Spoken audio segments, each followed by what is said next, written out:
He walked into the most expensive restaurant in the city, but his clothes screamed poverty. While the manager sneered and the other staff ignored him, one waitress, Kate, treated him with dignity. He sat at the best table and made a strange request. Just a black coffee and a side of fries. This one simple order would ignite a firestorm. What she didn't know was that this poor man was the reclusive billionaire Alexander Vance. And he wasn't there for the food. He was there for the truth, and her reaction to his test would change her life, and his forever. The Crimson Orchard wasn't just a restaurant, it was a theatre. The curtains were floor-to-ceiling crimson velvet, the lighting was a soft, forgiving gold, and the staff were all actors playing their parts. Kate Morgan, unfortunately, felt like she'd been cast in a tragedy. At 26, she was the definition of overqualified and underpaid. With a half-finished business degree she'd abandoned when her mother got sick, Kate was sharp, observant, and trapped by circumstance. The medical bills for her younger sister, Maya, were a tidal wave that threatened to drown their small family. And this job, with its demanding clientele and razor-thin margins of respect, was her only lifeboat. "Kate, Table 4 is asking for you. Again!" hissed Chloe, her fellow waitress. Chloe was all sharp angles and a smile that never reached her eyes. She lived for the high-rolling regulars who tipped in crisp $100 bills. "Thanks, Chloe," Kate said, smoothing her black apron. "Mrs. Davenport just needed to confirm the truffle oil is synthetic. She's allergic." "Who cares? Just tell her it's fine," Chloe muttered, adjusting her bun. "Oh, and look what the cat dragged in. Henderson's going to have a fit." Kate looked toward the ornate mahogany entrance. Standing there, looking profoundly lost, was him. He was perhaps 40, with a face that might have been handsome if it weren't half hidden by a scruffy beard and a pair of thick, taped-together glasses. His coat was a faded olive drab, an ancient, military-style jacket that had seen better decades. His jeans were frayed, his boots scuffed. He looked less like a diner and more like someone seeking shelter. The host, a young man named Jeremy, was visibly uncomfortable, but the manager, Mr. Henderson, swooped in. Henderson was a man who glided rather than walked, his smile as polished and empty as a porcelain doll's. "Good evening, sir," Henderson said, his voice dripping with condescension. "Do you have a reservation?" The man flinched slightly. "No, I just wanted to get something to eat." His voice was quiet, rough. "I see." Henderson's eyes did a quick, insulting scan. "The Crimson Orchard has a rather strict dress code, and we are fully booked." This was a lie. Kate knew for a fact that tables 12 and 14 were open. I can sit at the bar," the man offered. "The bar is also at capacity." Kate felt a familiar, hot prickle of anger. She'd seen this before. Henderson filtering out guests based on their perceived net worth.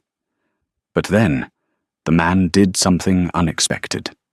He reached into his pocket and pulled out a small, worn leather notebook. He opened it, clicked a cheap ballpoint pen, and wrote something down. He looked directly at Henderson and then at his name badge. Henderson's smile faltered. "What are you doing?" "Just taking notes for a review." The word review was magic. Henderson's posture changed instantly. "A review? For which publication?" The man shrugged. "A small one. You wouldn't have heard of it. But they're very interested in accessibility." Henderson's mind was clearly racing. A bad review, even from a no-name blog, was a nuisance. He weighed his options. "Fine," Henderson snapped. "But there will be a wait." "I see an empty table," the man said, pointing directly to table 12. "In the corner." Henderson looked like he'd swallowed a lemon. That was Kate's section. It was also the least desirable table, right near the swinging door to the kitchen. "Very well, Kate, seat this gentleman at table 12. The way he said gentleman was an insult, Kate nodded, grabbing a menu and a water glass. "Right this way, sir." She led him to the table. The man moved with a strange, quiet grace, his eyes scanning everything. The walls, the light fixtures, the other diners. "Thank you," he said, sitting down. He clutched the menu like it was a lifeline. "Can I get you started with something to drink? A craft cocktail? Perhaps a wine from our selection?" Kate asked, reciting the standard greeting. The man looked at the menu. Kate watched his eyes trace the prices. $28 for a cocktail, $18 for a glass of basic wine, $150 for the steak. He paled. I'll just have a water for now, thank you." Kate smiled warmly. "No problem. I'll be right back to take your order." She returned a few minutes later. The man was still staring at the menu, a look of quiet panic on his face. He hadn't even opened it past the drink page. "Ready to order, sir?"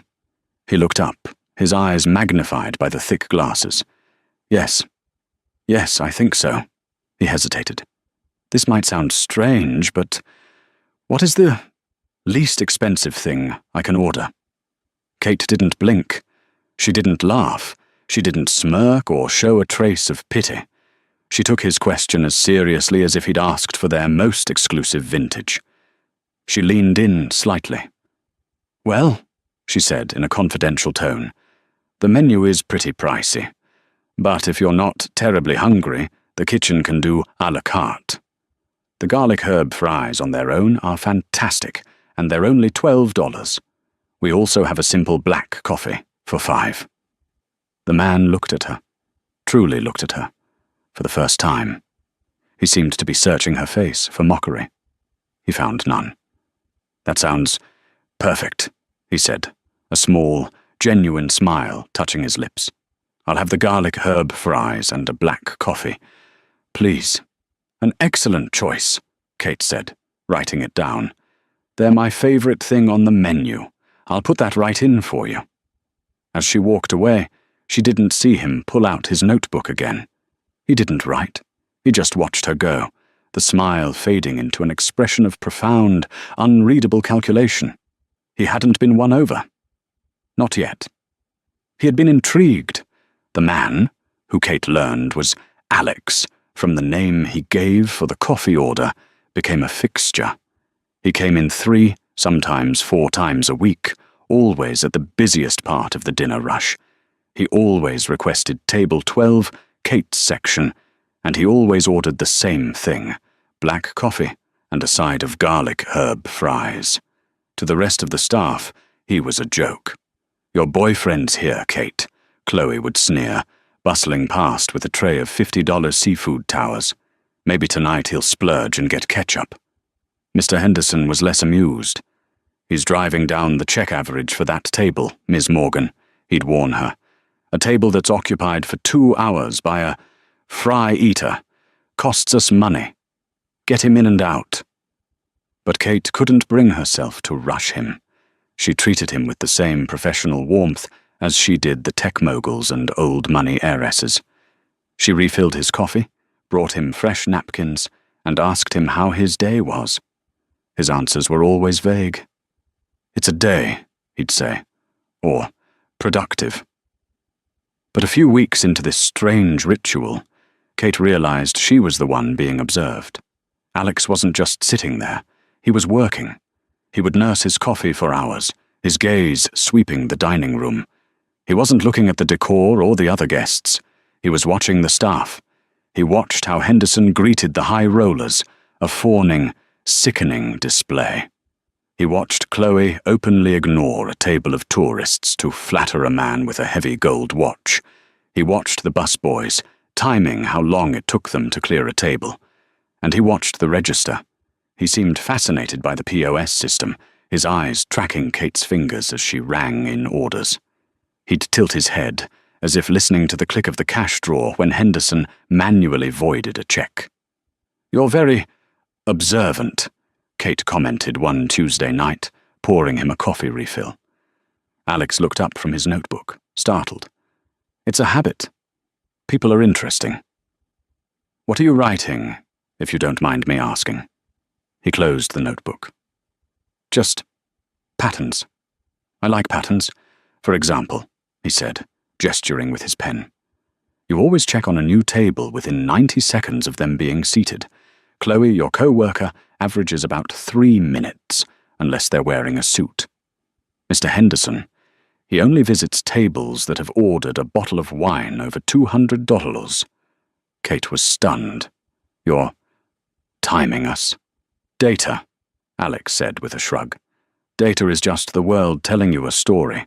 You just have to know how to read it. This cryptic answer stuck with Kate. It was the first clue that Alex was more than just an eccentric loner. He was intelligent, highly intelligent. The pressure at home, meanwhile, was mounting. Maya's doctors wanted to try a new experimental treatment. It wasn't covered by their flimsy insurance. The cost? $20,000, and that was just the deposit. Kate started picking up double shifts, her feet throbbing, her smile stretched thin. She was exhausted, running on fumes, and one night she made a mistake. A table of 6, loud and demanding, claimed she'd gotten their order wrong. This was supposed to be the dry-aged ribeye, medium rare. The man boomed. This is medium, I can't eat this. Kate knew he was wrong. She had repeated the order back. Medium. But the customer was always right. I am so sorry, sir. Let me get that replaced for you immediately. This meant Henderson would take the $150 steak out of her tips. It was a catastrophic error. She felt tears of frustration welling up. As she fled to the kitchen, she passed table 12. Alex was watching, his expression uncharacteristically hard. He'd heard the entire exchange. He didn't say a word, but he pulled out his notebook and wrote, "Theft by substitution. Manager authorizes." When Kate returned, defeated, to Alex's table to drop off his check, $17.35 with tax, he had a question. Do you enjoy working here, Kate? She was too tired for pretense. It's a job. It pays the bills. Mostly. But do you like it? She paused, cloth in hand. I like the people. Most of them. I like making someone's night a little better. But I hate the injustice. Injustice, he repeated, tasting the word. That man, she said, nodding at the table of 6. He lied. He knew he ordered it medium. He just wanted a free steak, and Mr. Henderson let him. And that comes out of my pocket. That's not just unjust, Alex said, his voice a low rumble. That's theft. He signed his check, leaving his usual precise 25% tip. But as he left, Kate felt a subtle shift in the air. The data he was collecting had just been given a human face. And he looked angry. The incident with the steak was a turning point. Alex's visits became more focused. He was no longer a passive observer. He was, Kate realized, looking for something specific. One rainy Thursday, the restaurant was packed. A convention of tech entrepreneurs had descended on the city, and they'd chosen the Crimson Orchard for their celebratory dinner. The air was thick with the smell of wet wool and expensive cologne, and the noise level was deafening. Kate was running a 3-table section, and table 12. Alex sat in his usual spot, sipping his coffee, a small island of quiet in the surrounding chaos. The new arrivals, a group of 4 men in identical, ridiculously expensive sneakers, were seated at table 10. They were loud, arrogant, and had already made 3 different waitresses uncomfortable with their leering compliments. They landed in Kate's section. All right, sweetheart, the leader, a man with a slicked-back undercut, said, snapping his fingers. We're going to need everything. Bring us your most expensive bottle of champagne. And I mean expensive, the kind we can afford. Kate smiled, her professional mask firmly in place. Of course, sir. Our sommelier recommends the 2008 Salon Les Mesnil. It's an extraordinary bottle. Price? $2,500. The man barked a laugh. Perfect. And 4 of your tomahawk steaks. Rare. Bloody. Got it? Absolutely. The dinner was an ordeal. They were rude to her, rude to the busboys, and left a mess. When it came time for the bill, the total was just over $3,400. Kate dropped the check presenter and walked away. The leader called her back over. "Hey, sweetheart, there's a problem with the bill." "Oh, I'm sorry to hear that. What seems to be the issue?" He smirked, leaning back. "The champagne. We felt it was subpar. Not worth $2,500. We're thinking $1,000 tops." Kate's blood ran cold. This wasn't a steak. This was a direct, massive hit.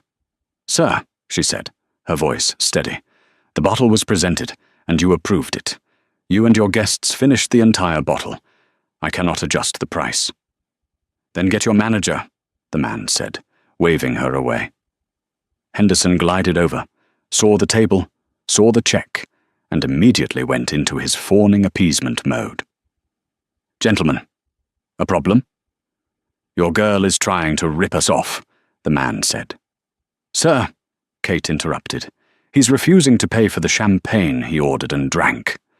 Henderson shot her a look of pure venom. "Ms. Morgan, that's enough." He turned back to the tech bro. "Sir, I am so sorry. Of course, a misunderstanding. I will comp the entire bottle for you.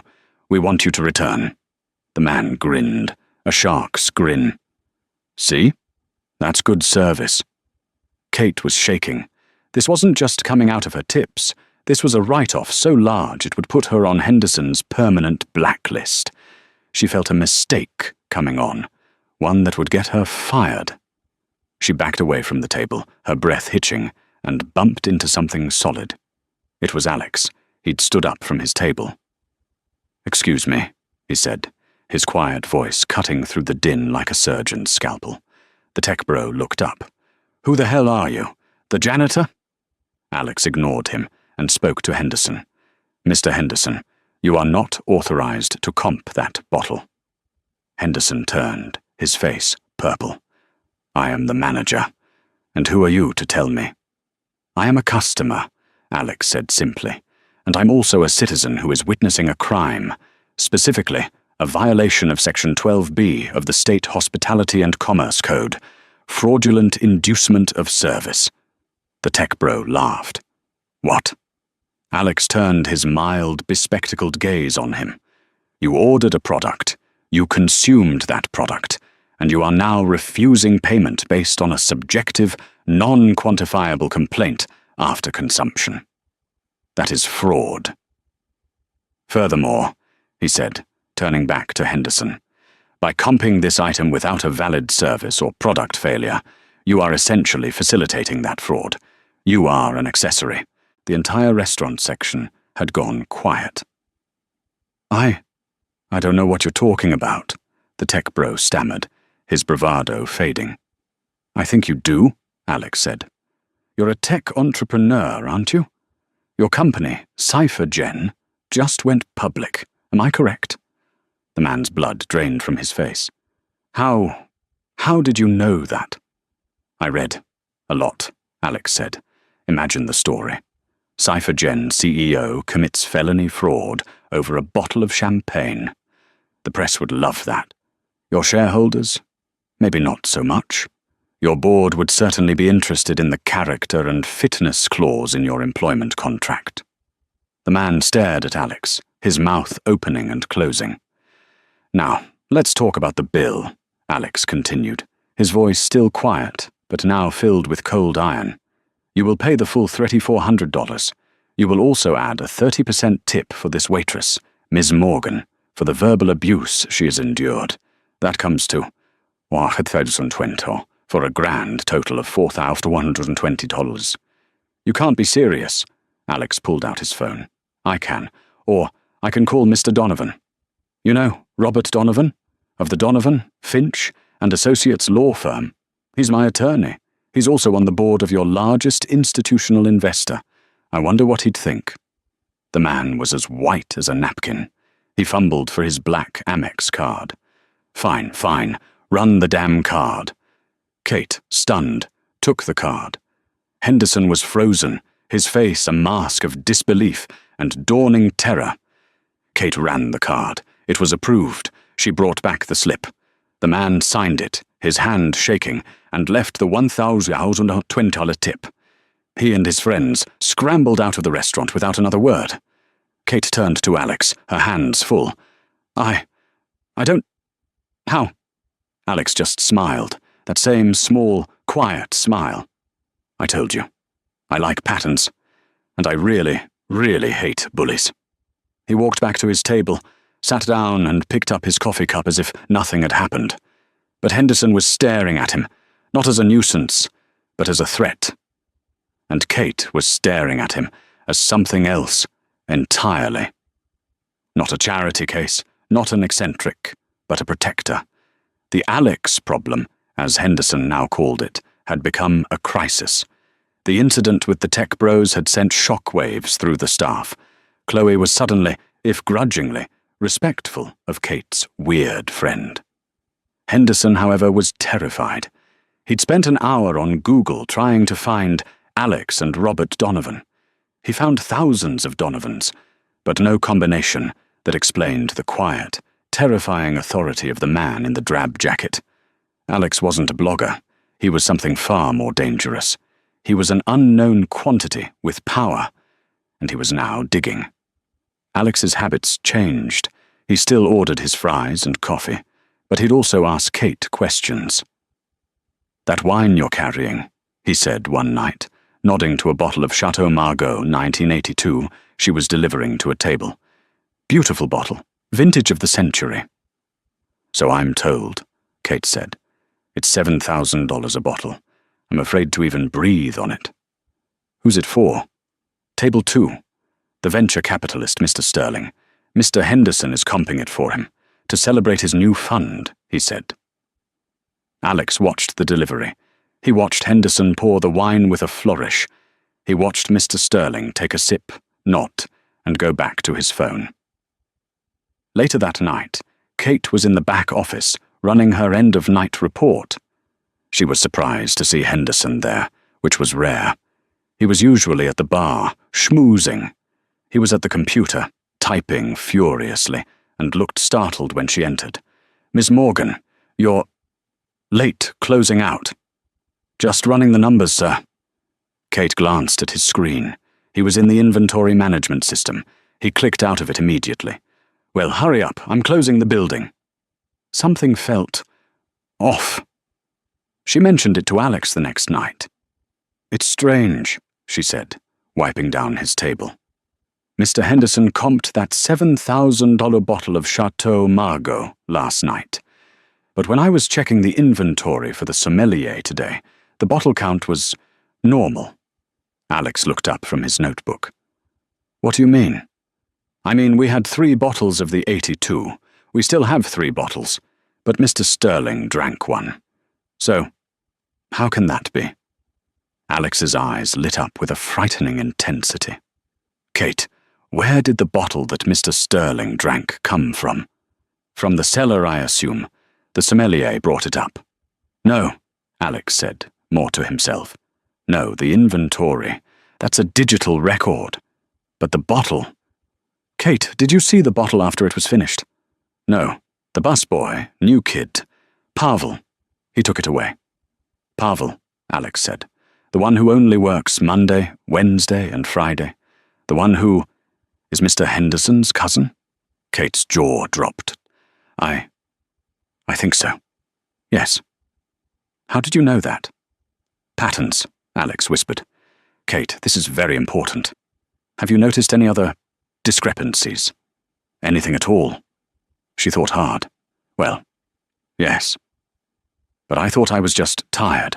The numbers. They've been off for months. Not my draw, that's always perfect. But the restaurant's numbers. The POS system crashes almost every Friday night. Always for the same hour, between 10 and 11 p.m. Henderson always fixes it. He says it's a glitch, and he has to manually reconcile all the cash checks from that hour. Alex was no longer writing. He was vibrating. "A manual reconciliation," he said, "of all cash checks, during the busiest hour of the busiest night." "Yes," Kate said, not understanding. "He's very dedicated. He stays late to do it. He's not dedicated, Kate, Alex said, his voice flat. He's stealing. Kate stepped back. What? No. Mr. Henderson? Think about it. The phantom bottle of wine. You have 3 bottles in inventory. A VIP comes in. You comp him one. But you don't take it from your inventory. You bring in a 4th bottle, one you acquired, somewhere else. You give it to the VIP. He's happy. Then you go into the system, and you mark one of your 3 legitimate bottles as comped. You've just created a $7,000 paper loss, but you still have the bottle, which you can then sell, cash, to a private collector. It's brilliant. It's fraud. Kate was reeling. But the POA system. That's even simpler. He's skimming. The system crashes. He takes all the cash checks from that hour. Let's say it's 5,000.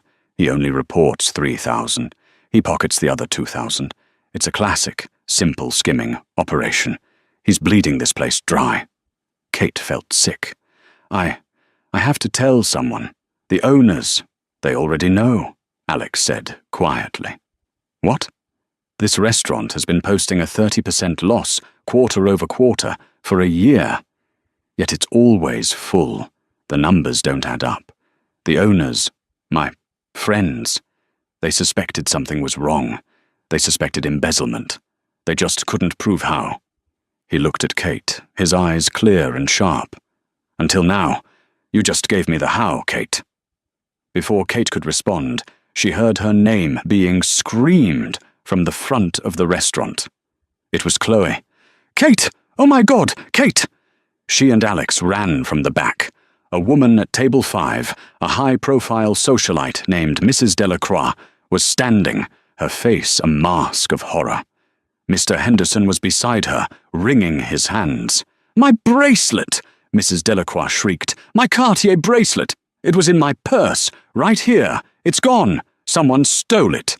Henderson's eyes, filled with a sudden venomous understanding, landed directly on Kate. Oh no, Henderson said, his voice dripping with fake concern. And, Ms. Morgan, you were the only one who served this table, weren't you? Kate's world tilted. What? No, Check her! Mrs. Delacroix screamed. Check the staff. I'm calling the police. No need, Henderson said smoothly, raising his hands. We will handle this internally. It's procedure. We will have to check all staff property, including your locker, Miss Morgan. Alex stepped forward, but Kate put a hand on his arm. It's fine, she said, her voice shaking. I have nothing to hide. Of course you don't, Henderson said, his smile a reptilian slash. Follow me. The walk to the staff lockers was a walk of shame. The entire restaurant was watching. Kate could feel the whispers, the pointed fingers. Mrs. Delacroix followed, flanked by Henderson and a large, stone-faced security guard. Alex trailed behind them, his face a thundercloud. This is ridiculous, Mr. Henderson, Kate said, her voice trembling but firm. I didn't take anything.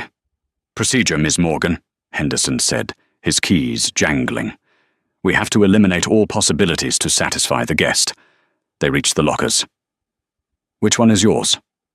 Number 14. Henderson inserted the master key. He didn't turn it. He looked at her. Last chance, Kate. Did you accidentally pick something up? Put something in your bag for safekeeping? Open the locker, Mr. Henderson. He did.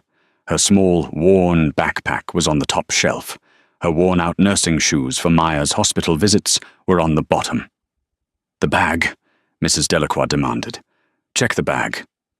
With your permission, Ms. Morgan, Henderson asked, the picture of politeness. Kate nodded numbly. He unzipped the main compartment. He rooted around, past her wallet, her spare apron, a half-eaten granola bar. Ah, he said. What is this? He pulled his hand out. Dangling from his fingers, flashing under the harsh fluorescent light, was a diamond and onyx bracelet, a Cartier Panther. Time stopped. Kate's breath left her lungs in a painful rush. No, she whispered. "No, that's not possible." "My bracelet!" Mrs. Delacroix shrieked, pointing a trembling finger. You thief!" I've never seen that before in my life," Kate cried, looking at Henderson. You put it there." Henderson recoiled, clutching his chest in mock offense. "Miss Morgan, accusing me, after I have protected you, after I have overlooked your association with that man?" He gestured to Alex, who stood frozen at the end of the hall, his face pale. "I didn't." Kate was sobbing now, the hot, humiliating tears she'd held back for months, finally breaking free. "I didn't do it. I swear. It's right here." Chloe materialized from nowhere, her phone out, probably filming. "Oh, Kate, I never thought you'd sink so low. Stealing from a guest. We're all going to be fired." "Security," Henderson said, his voice flat and cold. "Please escort Miss Morgan out of the building. We will handle the rest." "You're firing me?" Kate looked, wild-eyed, from Henderson to the security guard. "Firing you?" Henderson laughed, a dry, ugly sound. "My dear, I am having you arrested. Theft.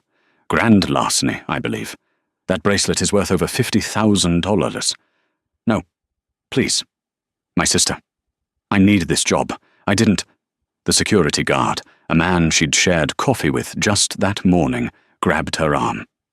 Not gently. "Mr. Henderson, I am begging you. Take her out and call the police. Tell them we have the thief in custody." The guard began to pull her toward the exit. Kate saw her life ending. The job, her reputation, the money for Maya, all of it. Gone. She'd be in jail. She was a thief. She looked back, desperate, and her eyes met Alex's. He was just standing there, watching. His face was unreadable. He wasn't helping. He wasn't saving her. He was letting it happen. That was the blow that truly broke her.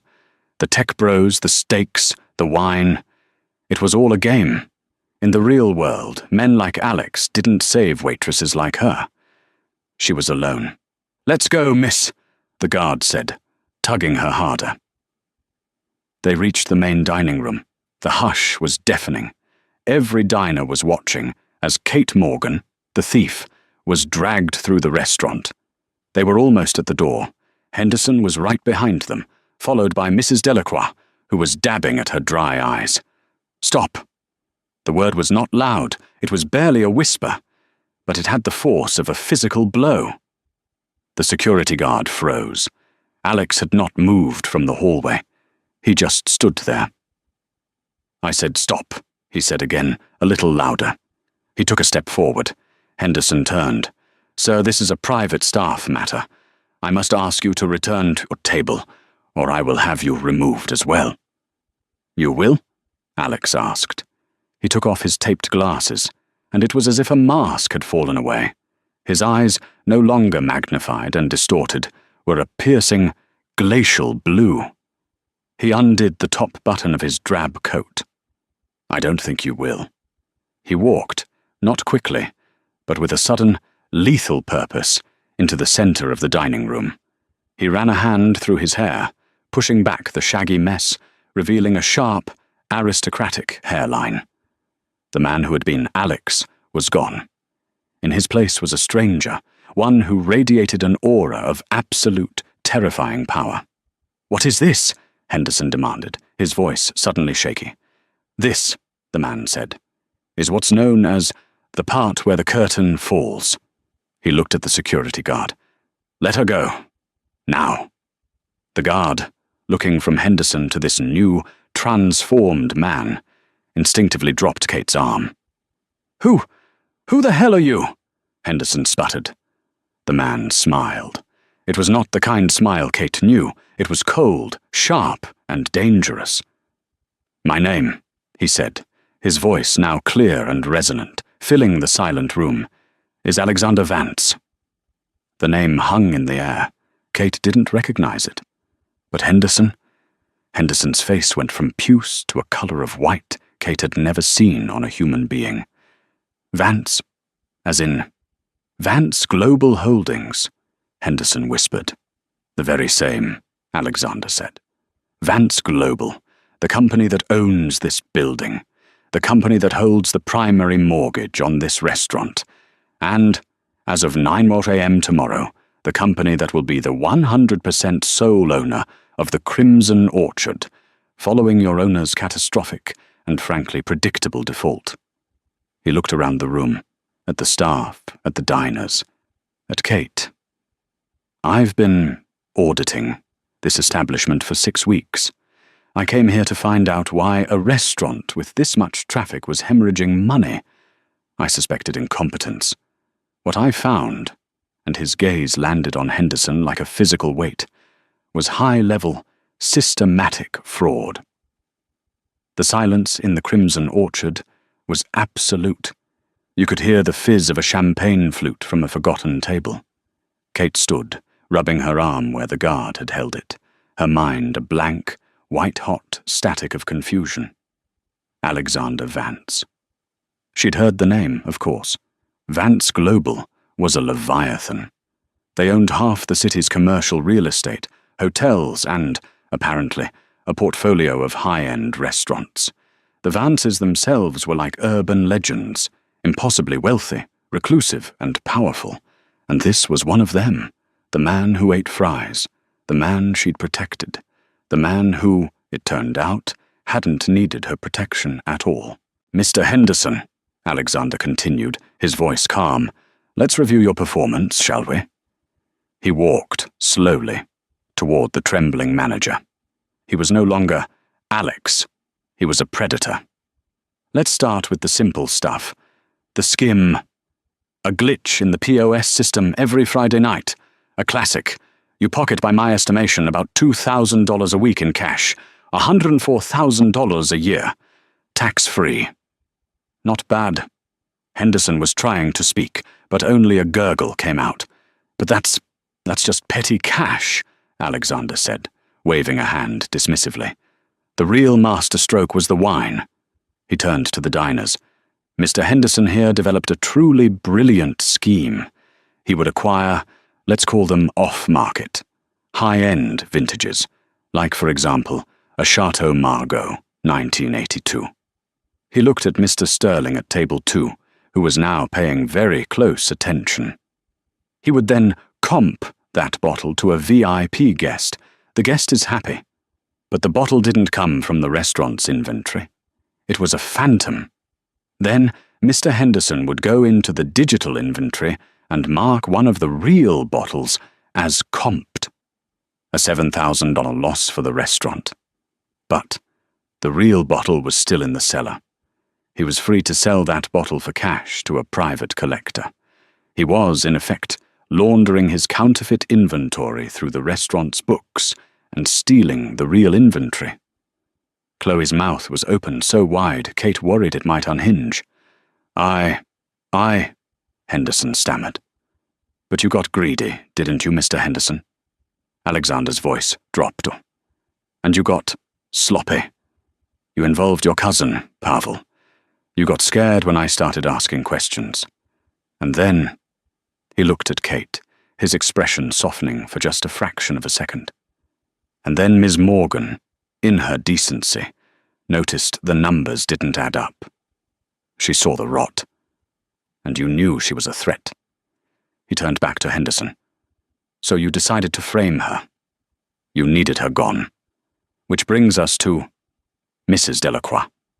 He turned to the socialite, who was trying to blend into the velvet wallpaper. Hello, Mrs. Delacroix.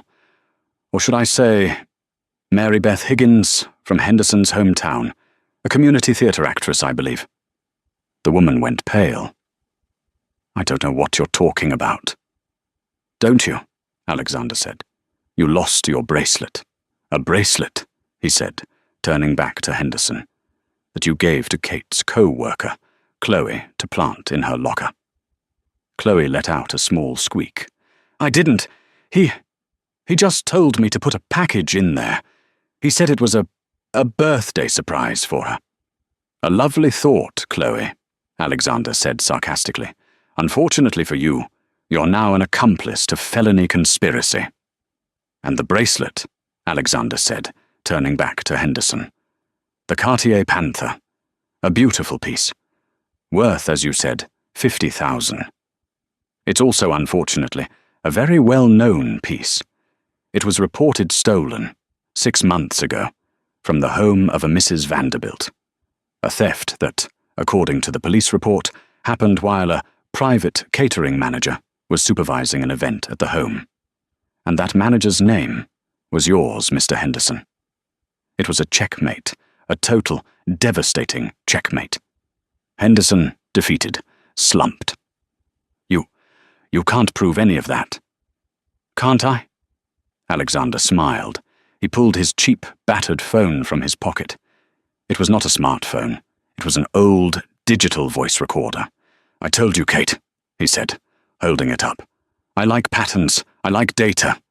He clicked a button, and Henderson's voice filled the room, cold and clear, from a recording made just an hour earlier. "Phone rings. Henderson. Mary Beth, it's time. At 9:30, you'll notice it's gone. Make a scene. I've already had Chloe plant the bracelet. The waitress, Kate, will be gone by 10. The problem will be solved. Yes, your $5,000 will be transferred tomorrow." "You!" Henderson lunged, not at Alexander, but at Kate. "You set me up! You bitch!" He was fast, his desperation giving him a burst of strength, but Alexander was faster. He stepped in front of Kate, a blur of motion. He didn't punch Henderson. He didn't have to. He used Henderson's own momentum against him, a simple, elegant pivot, and sent the manager sprawling onto a dessert cart. At that exact moment, the front doors of the restaurant burst open. 2 uniformed police officers, followed by 2 men in dark, impeccably tailored suits, walked in. "Mr. Vance," one of the suits said. "Apologies for the delay. We were securing the exits." "Gentlemen," Alexander said, buttoning his drab coat. "Mr. Henderson here," he pointed to the man covered in creme brulee, "is your embezzler. Mary Beth Higgins is his accomplice. And Chloe, well, Chloe is a witness who I'm sure is eager to cooperate in exchange for a lesser charge." Chloe burst into tears. "I'll tell you everything. It was all him." The police officers cuffed Henderson, who was muttering, "My life is over. My life is over."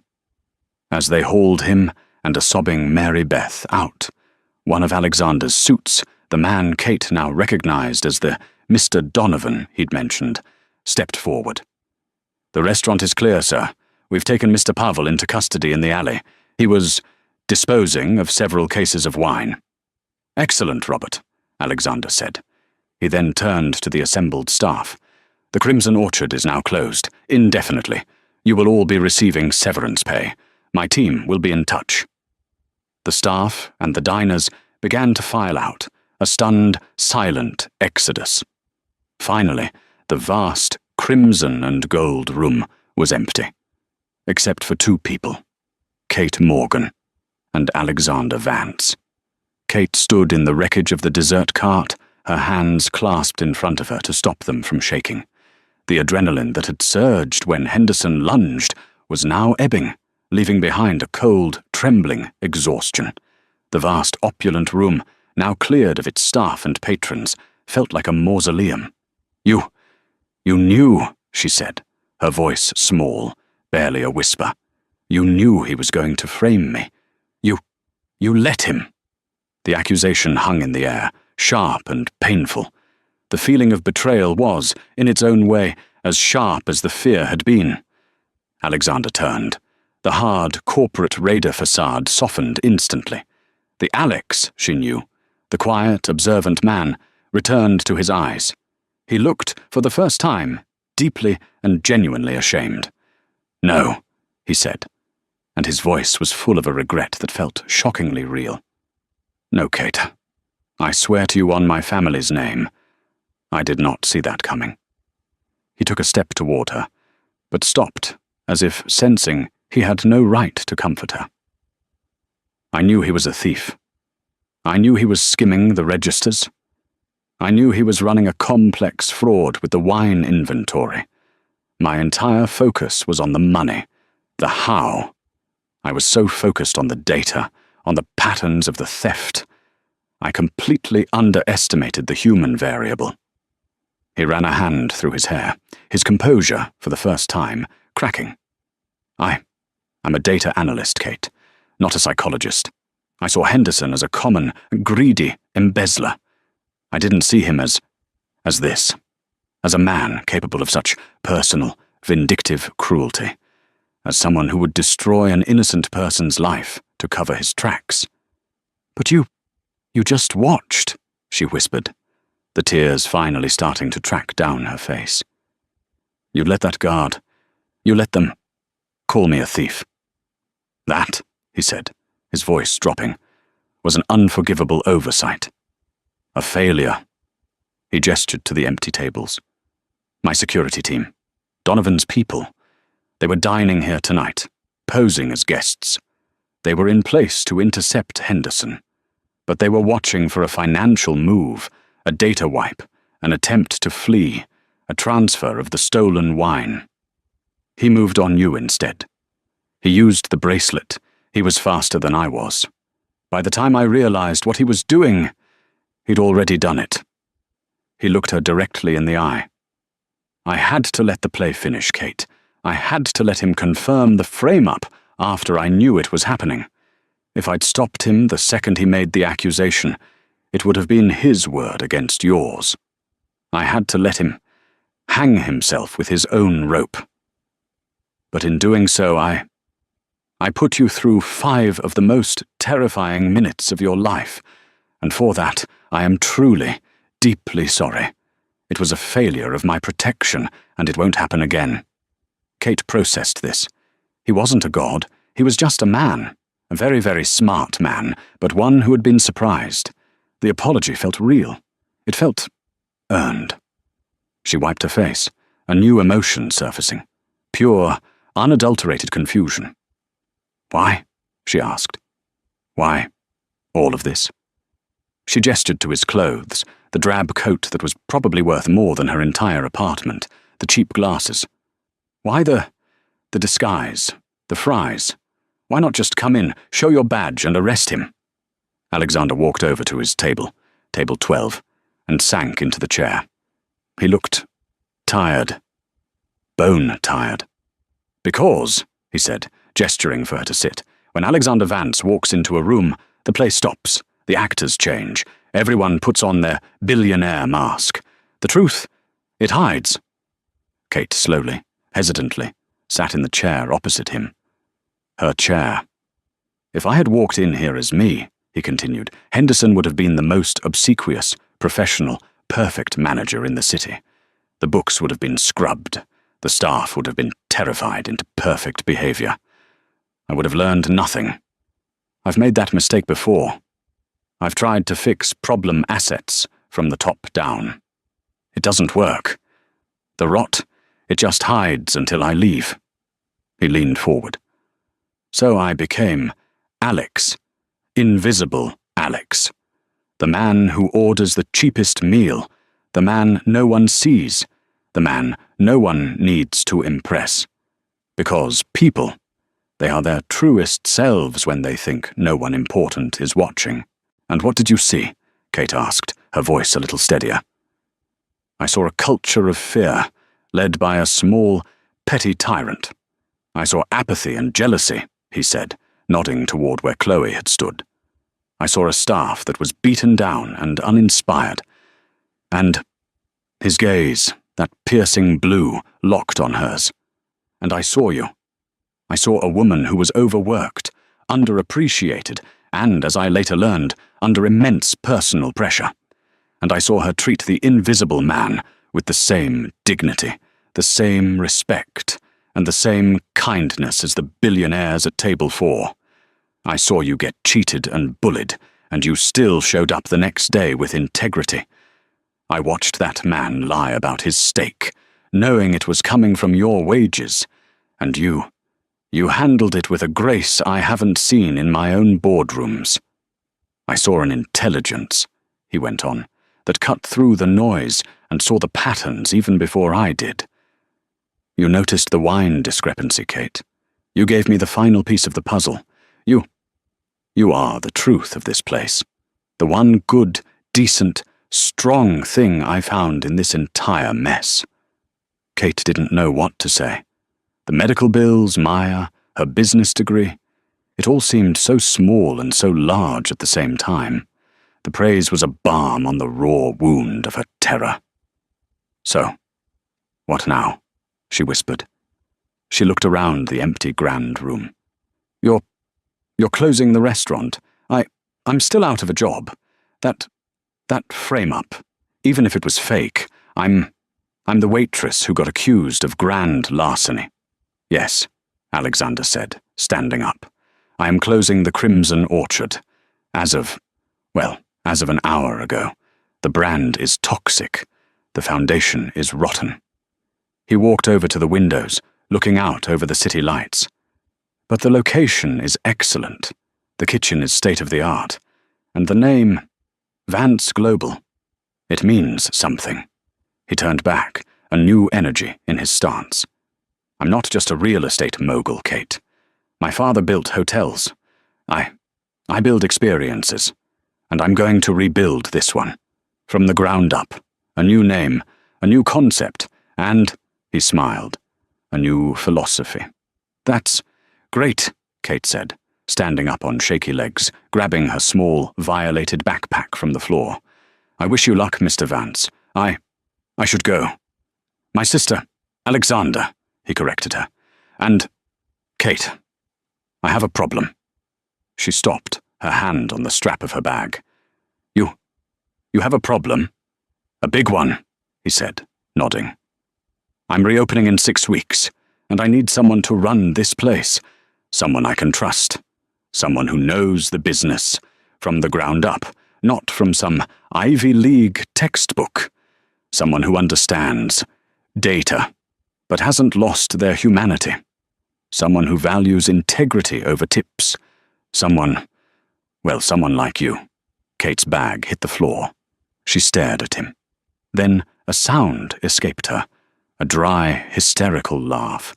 "Mr. Vance, I think you're still in shock. You want me to be a waitress?" Alexander laughed. A real, genuine laugh. It transformed his face, making him look younger. "No, Kate, I don't want you to be a waitress." He walked closer, his expression suddenly serious. "I want you to be the general manager." He named a salary. It was a number so large, Kate literally couldn't process it. It was a number that didn't exist in her world. It was, "Maya's treatment is paid for" money. It was, "We're moving out of our tiny apartment" money. It was, "Go back and finish your degree online because you want to, not because you have to" money. But, she stammered, her brain short-circuiting. I don't have a degree. I'm just a waitress. I've never managed anything. I don't know how to run a multi-million-dollar restaurant." "You know how to be decent," Alexander said, his voice soft but firm. "You know how to be smart. You know how to be brave. You've been managing a crisis at home. You've been managing entitled customers. And you've been managing a corrupt boss, all at the same time."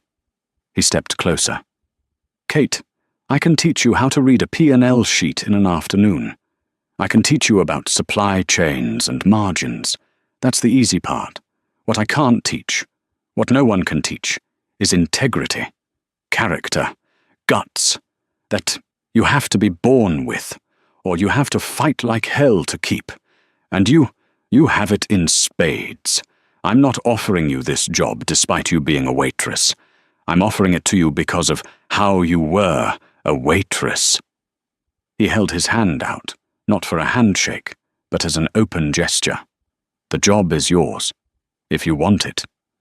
Kate looked at the man who was Alex and Alexander, the man who had tested her, who had terrified her, who had saved her, and who was now offering her everything.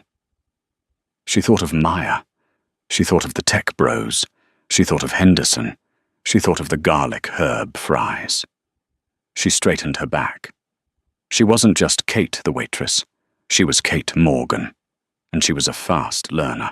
"I have some conditions," she said. Alexander Vance looked surprised, and then a slow, brilliant smile spread across his face. "Of course you do. I'm listening." "First," she said, her voice gaining strength, "I hire my own staff. All of them. I'm not working with another Chloe, ever. The culture here, it was toxic. I'll hire people based on character, not just their resume. I'll find the other Kates." "Done," Alexander said immediately. "Second, we will have one item on the menu, no matter how high-end this place gets, that anyone can afford, even if it's just coffee and fries. I don't ever want this place to become a fortress for the rich. It needs to have a soul. That means anyone should be able to walk in here and be treated with dignity, even if all they can afford is the Alex Special." Alexander's smile widened. "It'll be our integrity item. I love it. And third," she took a deep breath, meeting his gaze without flinching. "You. No more undercover work. No more spying. No more tests. If you have a problem with my restaurant, you come to me. As my boss. Not as a ghost. I can't build a team on a foundation of trust if the owner is playing games. I won't work for someone I can't trust, to be honest with me." The smile faded, replaced by a look of profound respect. He nodded, a sharp, decisive movement. "You have my word. Scout's honor. From now on, I'll just use the front door. Like a normal person." "Good." Kate finally let out the breath she'd been holding. A new, strange, powerful confidence settled over her. She stuck out her hand. "In that case, Mr. Vance, you've got a general manager." He took her hand, his grip firm and warm. "Call me Alexander." He released her hand, but then he did something surprising. He didn't leave. He walked back to the bar, found a clean coffee cup, and poured a black coffee from the pot that was, miraculously, still warm. He walked back to table 12 and sat down. "My first order, Ms. Manager," Alexander Vance said, placing a $5 bill on the table. "When you have a moment." Kate looked at him, the billionaire in his beggar's coat, and she, the waitress who was now his boss. A small, genuine smile touched her lips. She picked up a clean apron from the service station and, for the first time, tied it on with a feeling of pure, unadulterated power. "Right away," she said, her voice clear and strong. "Right away, Alexander." And so, Kate's life changed in an instant. Not because a rich man saved her, but because her own, unshakable character was a light in the darkness. She proved that integrity is a currency that billionaires can't buy, but they will invest in. 6 weeks later, the Morgan, as Alexander called the new restaurant, opened to rave reviews, with a new menu, a new culture of respect, and the best garlic herb fries in the city, available for just $12. What did you think of Kate's story? Have you ever felt invisible in your job, only to have one small act of kindness change everything? This story shows us that you never, ever know who you're talking to, and that treating everyone with dignity isn't just a good deed. It's a superpower. If you loved this story, please show your support by hitting that like button, sharing this video with someone who needs a little hope, and subscribing to the channel for more dramatic stories.